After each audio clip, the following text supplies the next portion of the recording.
It's 1 p.m. right now. Today's Monday, the 18th of March, 2024. My name is Joyce Jukes. Welcome to Mother and Child on Super 88.1 FM. We're the reason they put speakers in your car. You better ask somebody. We are Super FM. Good afternoon and welcome. You're on to your number one family radio station, Super 88.1 FM. It's a Monday and it's 1 p.m. So you already know what we're about to have. Welcome to Mother and Child. This show is sponsored by the Ty Danjuma Foundation. We talk about mother health, child rearing, parenting, and everything in between. I have some fantastic guests with me in the studio and they're going to be introducing themselves shortly. But first of all, we want to hear a little bit about our sponsors for today. And I'm going to welcome a very special woman. Absolutely love her. She's a ray of sunshine. Good afternoon, ma'am. Good afternoon, Joyce. Thank you for having us here today. So happy to have you. So give us a bit of an introduction of yourself and, of course, the Ty Danjuma Foundation. Okay, my name is Oluwatomi Ajayi. I'm the Edo State Coordinator of Ty Danjuma Foundation. The Ty Danjuma Foundation is a private philanthropic grant-making foundation started by the retired Lieutenant General Ty Danjuma in 2009. The foundation made grants in two major areas, health and education. They started activities in Edo State in 2012, and so far the foundation has reached the 18 local governments of the state with different projects on health and education. For health, we are focused on maternal and child health care, eye care, and we address issues of neglected tropical diseases. So for the maternal and child health project, the foundation has been into for the past 11 years in Edo State, has covered things like renovation of primary care centers, provision of water, provision of alternate power supply, training of health workers to be able to provide better services to mothers and children in the different parts of the state. Last year, 2023, the foundation came up with its latest initiative. The wife of the founder, Senator Daisy Danjuma, initiated the Mary Ehanire Mother and Child Hospital.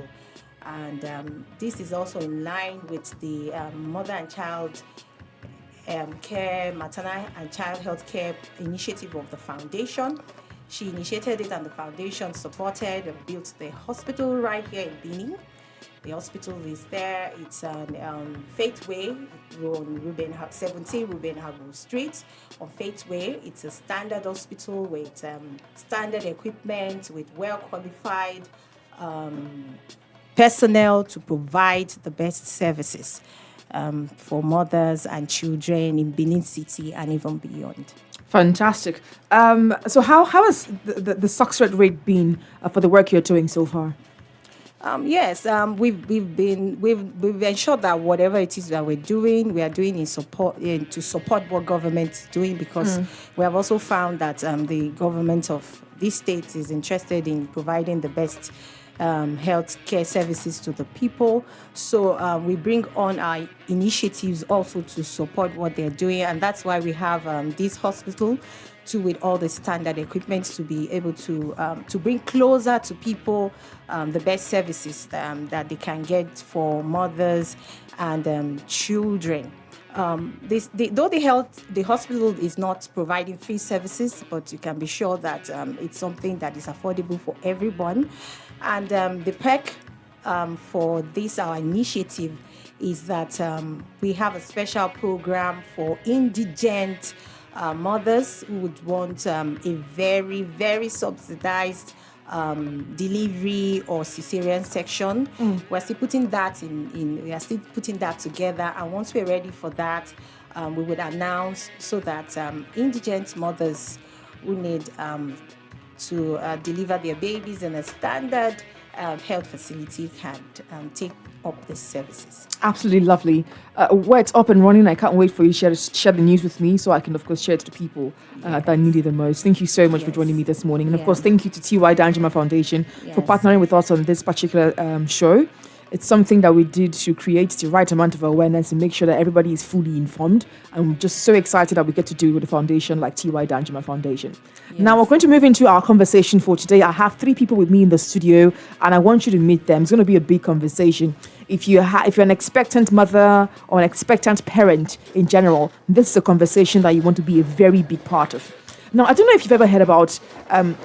all of us at some point have heard about anxiety and depression. It's no longer news. Every person and their mom keeps talking about mental health, having better mental health. But when it comes to depression and anxiety, we usually talk more about postpartum depression, the depression that would happen after the woman has already had the child. And even when we have a pregnant woman we see who is struggling, you hear things like, and so they be in his hormones. That's just how it is when the woman is pregnant. It's always going, a normal thing, leave them, a normal thing. However, research has suggested that about 7% of pregnant women experience depression during pregnancy. Not just hormones thrown left, right, and center. Full-on depression. And even worse, the rate might be higher in low and middle-income countries. Now, if you're following the stories, you've heard at some point that Nigeria was listed as the poverty capital of the world. This would mean that we have an overwhelmingly high number of low and middle-income families.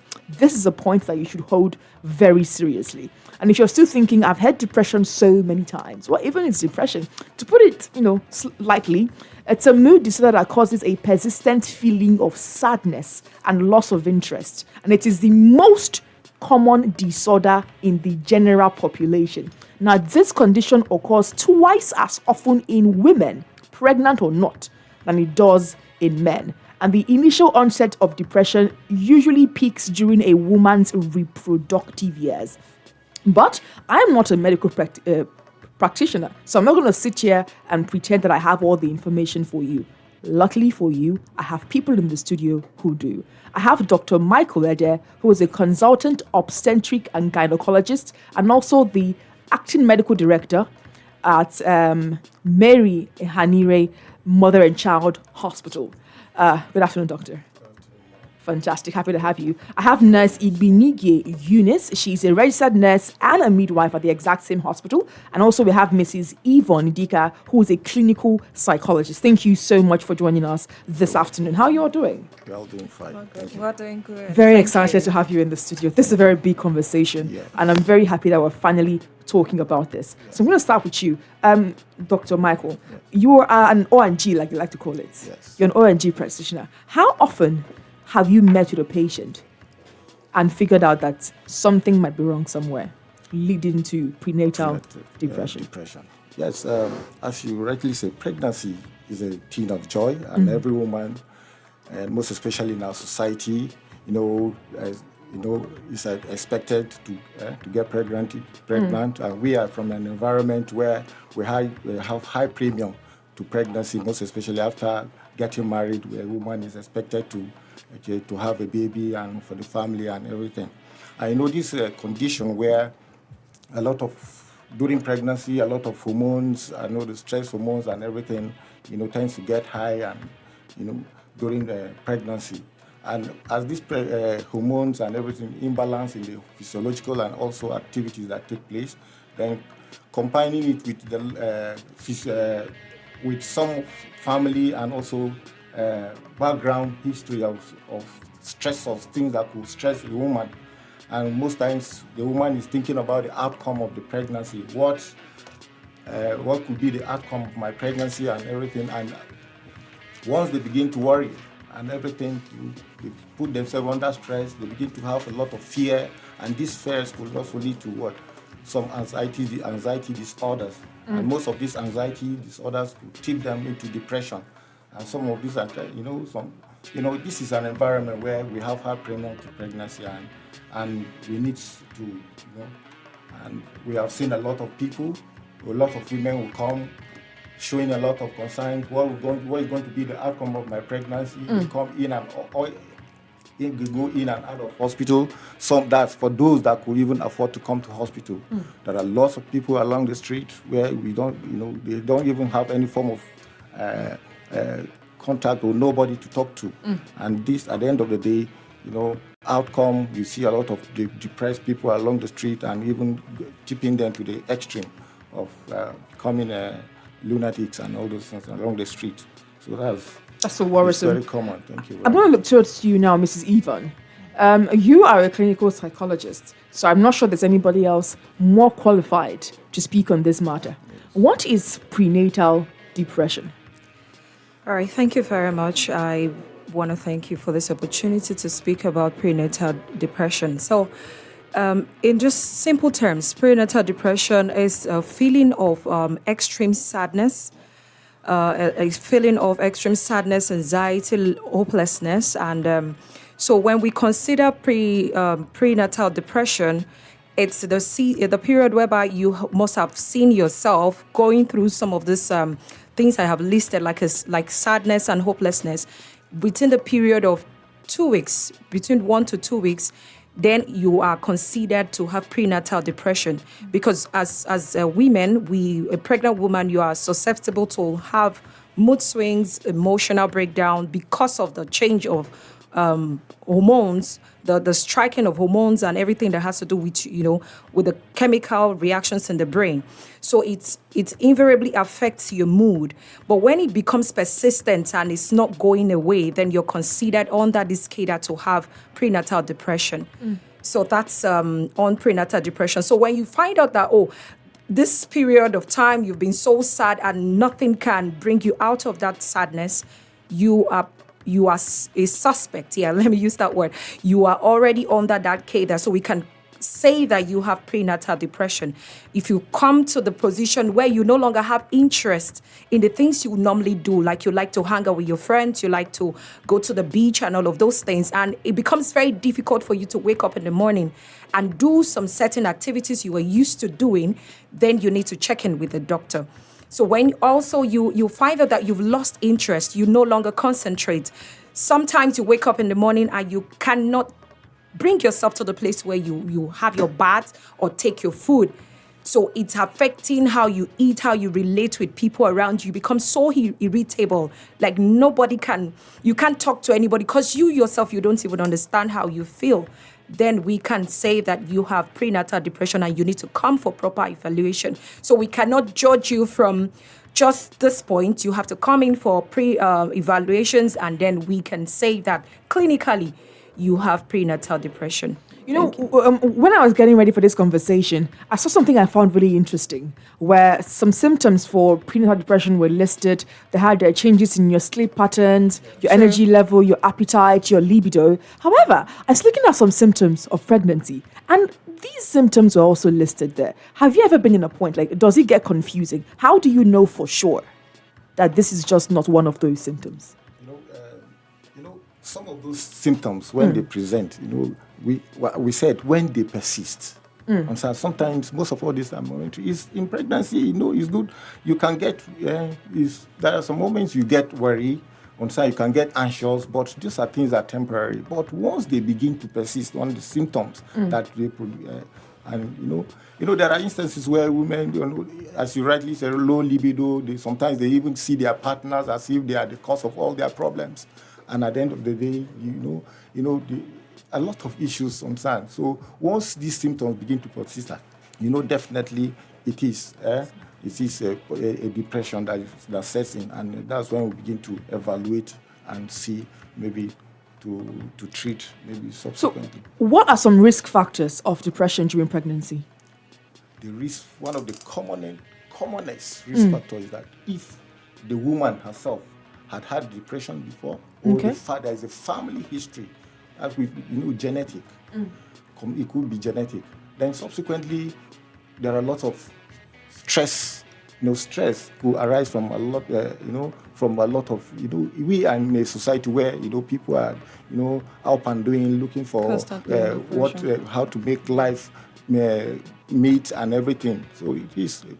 Then there are a lot of anxiety disorders too, like when you have the generalized anxiety disorders, where people begin to get worried about basic things, understand trivial things like my health, school, my partner, relationship, how to make money. And those are some of the three causes that could, risk factors that could. There is also some people could panic. There are also panic attacks and other which are people just begin to have intense feeling of fear, for no reason, and those come impulses as not irregular, and it lasts just for some minutes. But when we begin to have them regularly, it is a problem. What are some? Okay, go ahead. It could also be as a result of maybe history of trauma. We call it post-traumatic disorders. Concern that could arise from those issues. Maybe has the woman been abused before? What is it yes, maybe abuse and maybe an incident that has happened in the past that they begin to have issues like maybe bad dreams. They begin to have vivid. Fear. Imagination. Yes. So those are the small, little. There are lots of things. Environment also, which are the lifestyle we live, and also could also be a risk factor. Environment. There are people. We in Africa, we live in an environment where we meet. In the morning we greet. Oh, mommy, mama also has good morning. This, how on a day. But in some environments where there are all those, sometimes you live in a secluded environment, no one to talk to.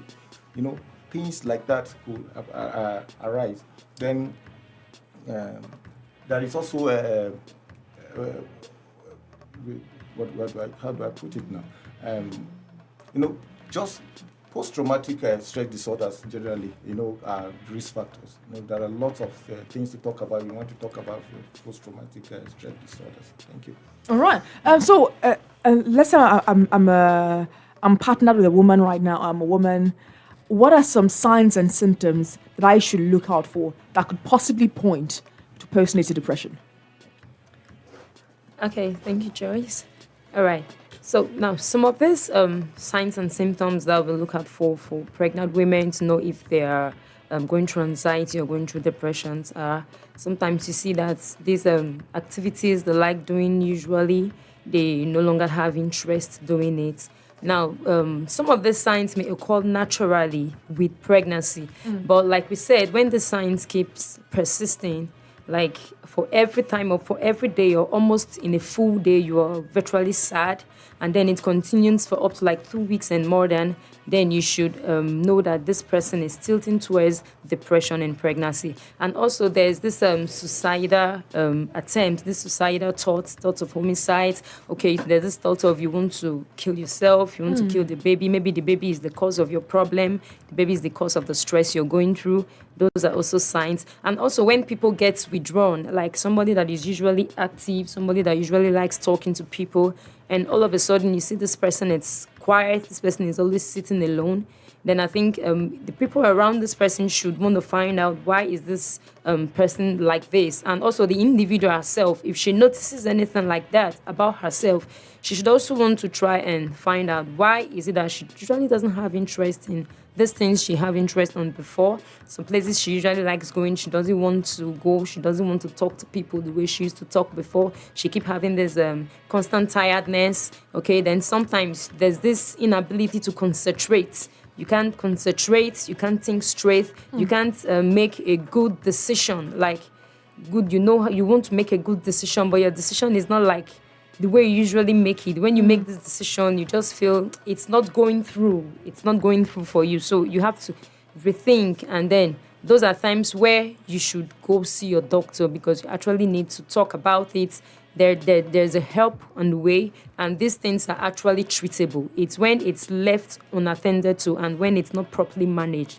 That's when you see the complications and all the effects that coming out. Speaking of treatment, so I've listened. Let's assume that when we're younger, we say, I say I'm the pregnant woman now, or I'm partnered with a pregnant woman who has seen signs and symptoms that are pointing towards prenatal depression, and I want to get help. What is my first step? Okay, I would like to come in from that angle. So the first step is you identify that, yes, you have prenatal depression. And then by the time you come into the clinic and you are evaluated and this is, being detected, the first thing we want to do with you is to go ahead and do a CBT test with you. This is cognitive behavioral therapy, and this therapy is just to help you understand that these behaviors, what you're into right now is normal for you. It's okay to be sad, but it's not good to stay sad. So we are going to just take you through this process where you begin to think differently as to, coming to the point where you understand your body and also knowing that what you're carrying is life and it's a wonderful gift from God. And this is, it helps you to nurture this child properly.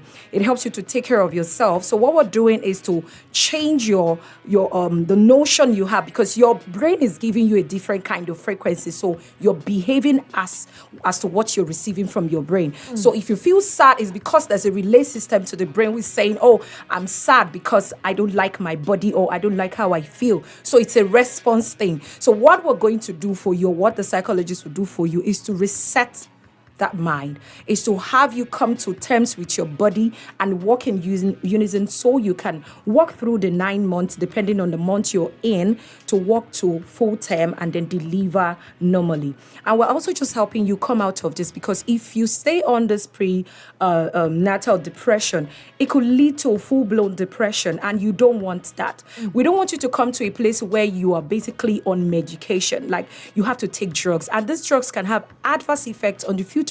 So we don't want a case where we are trying to, manage you, and at the same time we are not considering the health of that child, because most definitely those drugs have effect on those babies. So we're just going to take you through therapies. You take a CBT and we talk you through. There's something else called interpersonal therapy also. This is having to, one-on-one discussion with you. You, at this point, you can release all your stress and just talk to the psychologist or to your physician.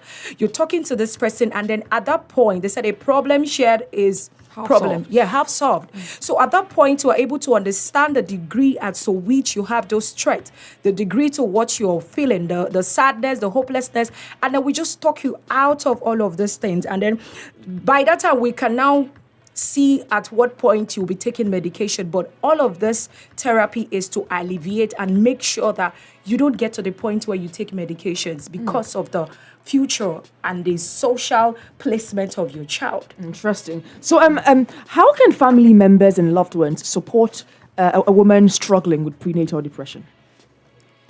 Well, family members, at least, are very, very key. Once a woman is pregnant, and there is need to give her all the necessary support we need.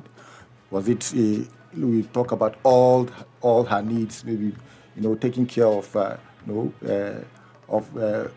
maybe antenatal care, make sure she's registered for antenatal care early, and also so that she can have all the necessary care as much as possible.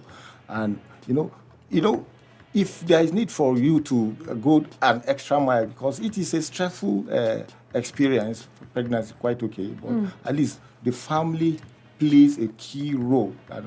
Both relatives and everything. If there is anybody that has anything to contribute to the family as much as possible, is it financial? Is it in the area of even emotional support is very, very key to taking care of and helping these women not to fall into depression as much as possible.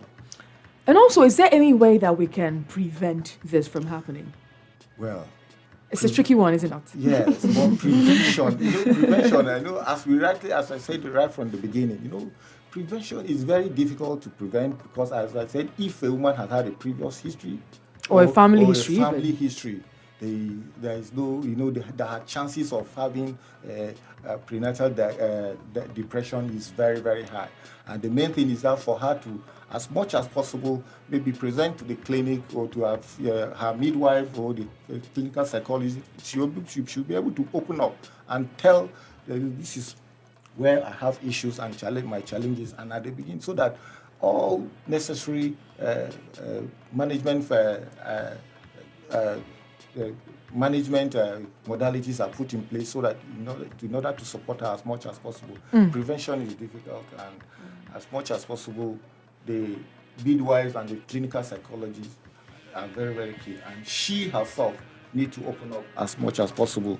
And Thank you. Thank you so much. If you just joined us, you're on to Mother and Child, your number one family radio station, Super 88.1 FM. We've been talking to Dr. Michael Ede, who's a consultant obstetric gynecologist and also the acting medical director at Mary Ehanire Mother and Child Hospital here in Benin City. We also have Nurse Igbinigi Eunice, who's a registered nurse and midwife at the same hospital, and Mrs. Yvonne Idika, who is the clinical psychologist also of the same hospital. And we've been speaking about prenatal depression. That's depression experienced by pregnant women while they are pregnant. Now, if you have any questions for our specialists in the house, this would be a great time for you to send in those questions. Now, you can do that by calling us on these numbers: 0705 512 9881, 0705 572 7881, 0812 753 6932. You can also send us text messages or WhatsApp messages to this number: 0705 967 6881. You can also leave a comment on our Facebook Live. Would love to hear from you. We are at Super FM Benin. We're currently live on Facebook. You can leave a comment there and ask your questions. We have just a few minutes to take these questions. So if you have a pressing question, especially if it's pertaining to prenatal depression or even postpartum depression at this point, this would be a great time for you to bring it up, as you have specialists with us in the studio. One thing I worry about when I was having this conversation and plotting for this conversation is the possibility of an overlapping between prenatal depression and postpartum depression, something that has such a high destruction rate for a lot of women that have suffered it, especially because many of them do not get diagnosed on time. True. How can we put a stop to this? How can we make sure that this does not happen, especially in a woman that is already experiencing prenatal depression? Okay, so for trying to prevent a woman lapsing into postnatal depression, because as we know, any woman that has depression in pregnancy, it's highly at risk of having postpartum depression after childbirth. And so how we want to do as nurses, first of all, everything starts in the antenatal clinic. Now, in the antenatal clinic, we want to try as much as possible to be close to these women. Okay, we give empathy. We want to know, find out what is the cause, find out what they know. Like some person tells you, for instance, induction is very painful. And because they've heard the fact that induction is very painful, labor can be crazy, then you see they now develop tocophobia. That's fear of childbirth. So you as a midwife, you want to try and counsel this woman, help her know that people have different pain threshold. Labor could be painful for A, it could not be painful for B. Just like the same way people bear or handle pain. So it hasn't gotten to your own labor process first. You might be lucky that when it gets to your own labor process, you may not feel as much pain as patient A felt. And so you need to educate them on the labor process, the pain process, let them know that there are pain meds that will be given to them during labor, and then allay their fears. And so once their fears are allayed, they seem to be more relaxed. And also, some other things that I feel can still cause this Overlapping. pregnancy depression that might overlap is the factor behind the pregnancy. Now, you want to know, is this pregnancy planned? Is this an unplanned pregnancy? Was this pregnancy gotten out of abuse? Is there a family conflict? Is there domestic violence? So if you're able to find out those things by assessing this woman, communicating and counseling her on these things, and you know, okay, this is what is just really causing this depression in pregnancy, you'll be able to allay those fears. You'll be able to talk her out of that state, and then you talking her out of the state makes her relax and makes her free that when this baby comes, even if she had the thought of not bonding with this baby while pregnant, even if she had the thought of not liking that baby, but because you've been able to counsel her, you've been able to talk her out of that mood, you've been able to make her see reasons why she should bond with her baby, why she should appreciate the baby. And also, you've also let her know that if she remains in this state of depression in pregnancy, it's also going to affect her baby. It's going to affect her baby's state negatively. And so with that, the woman tries to come out of it, and then she pulls through the postpartum period with ease. All right, thank you so much. We have around 30 seconds left on the clock. We'd love to hear some closing thoughts on this conversation. Yes, I think it is it's a normal thing for a woman to be anxious, to have some degree of fear in pregnancy. But once sadness and anxiety sets in and deprives you from doing your normal activities, please see a doctor or your midwife or your clinical psychologist. I think that's my closing remark for our listeners this afternoon. All right, thank you so much. Yvonne, any thoughts? All right. So I want to also mention support is very key. So the best award the award that goes to the best husband is actually your husband who is able to stay with the wife during pregnancy and to labor and then delivery. So if this woman has proper support from the husband, most especially, you find that the onset of depression is brought to the barest minimum. So there's no depression, because sometimes you hear some women, even during labor, they are screaming and laying curses on their husband. It's because of the things they've gone through during pregnancy, lack of support, no care, and all of that. Yes, the husband is present, but not present in her own terms. So this is what has exposed her to prenatal depression. So support is key when it comes to managing a pregnant woman, so she doesn't fall into prenatal depression or postpartum depression. Thank you so much. Thanks so much for joining us today. This was a very, very beautiful conversation. I'm looking forward to having you on the show one more time. My name is Joyce Chooks. This has been Mother and Child on Super 88.1 FM. Good afternoon, Edo State. Don't touch that dial. Super FM. It's a sin.